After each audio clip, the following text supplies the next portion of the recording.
بابا جی کہتے ہیں کہ رشتے کی کتاب پر پہلا لفظ ایمانداری نہ لکھا ہو تو اس کے آخری صفحے پر آخری لفظ جدائی لکھا ملتا ہے۔ کسی کو دکھ دینا ایک قرض ہے جو آپ کو کسی اور کے ہاتھوں ضرور ملے گا۔ ایک دن سونے نے لوہے سے کہا، ہم دونوں ہی لوہے کی ہتھوڑی سے پیٹتے ہیں، پھر تم اتنا چلاتے کیوں ہو؟ تو لوہے نے کہا، جب اپنا ہی اپنے کو مارتا ہے تو درد زیادہ ہوتا ہے۔ کسی انسان کی محبت پانا چاہتے ہو تو اس کو بتا دو، کیونکہ زندگی موقع کم اور دھوکہ زیادہ دیتی ہے۔ کسی نے حضرت علی رضی اللہ تعالی عنہ سے پوچھا، دوست اور بھائی میں کیا فرق ہے؟ آپ نے فرمایا، بھائی سونا ہے اور دوست ہیرا ہے۔ اس آدمی نے کہا، آپ نے بھائی کو کم قیمت اور دوست کو قیمتی چیز سے کیوں تسبیح دی؟ تو آپ نے فرمایا، سونے میں اگر دراڑ آ جائے تو اس کو پگھلا کر بالکل پہلے جیسا بنایا جا سکتا ہے، جبکہ ہیرے میں دراڑ آ جائے تو وہ کبھی بھی پہلے جیسا نہیں بن سکتا۔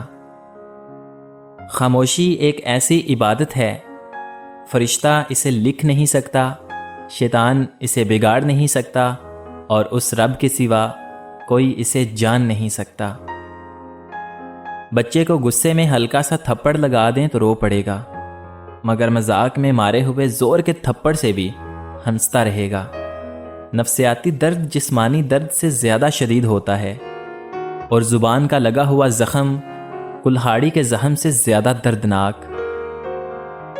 بہت تکلیف دہ لمحہ ہوتا ہے جب کچھ آپ کو اندر سے ختم کر رہا ہو اور آپ مسکرانے اور خوش رہنے کی اداکاری کر رہے ہوں۔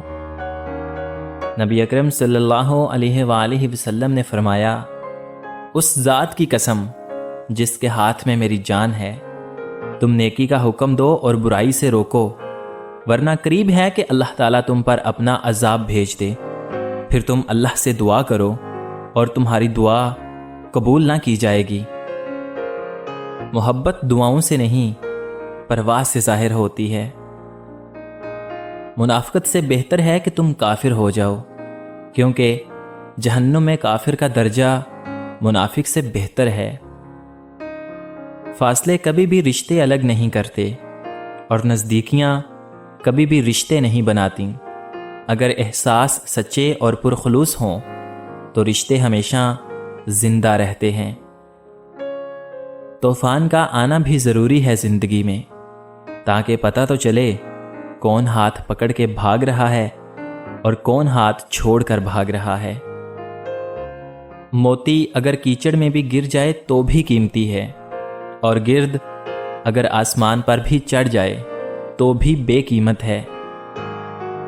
پریشان ہونے والوں کو کبھی نہ کبھی سکون مل ہی جاتا ہے، لیکن پریشان کرنے والے ہمیشہ سکون کی تلاش میں ہی رہتے ہیں۔ کچھ لوگ اتنا اچھا سبق سکھا دیتے ہیں کہ پھر ساری زندگی کسی اور سے کچھ سیکھنے کی طلب محسوس نہیں ہوتی۔ تنگ دستی میں سخاوت کرنا، غصے میں سچ بولنا، اور طاقت ہوتے ہوئے معاف کرنا بہترین نیکی ہے۔ جب تمہارے دل میں کسی کے لیے نفرت پیدا ہونے لگے تو فوراً اس کی اچھائیوں کو یاد کرو۔ خوبیاں دیکھنے کا شوق ہو تو دوسروں میں دیکھیں، اور برائیاں دیکھنی ہوں تو اپنے اندر دیکھیں۔ دو ہی چیزیں ایسی ہیں جس میں کسی کا کچھ نہیں جاتا، ایک مسکراہٹ اور دوسری دعا۔ ہمیشہ بانٹتے رہیں۔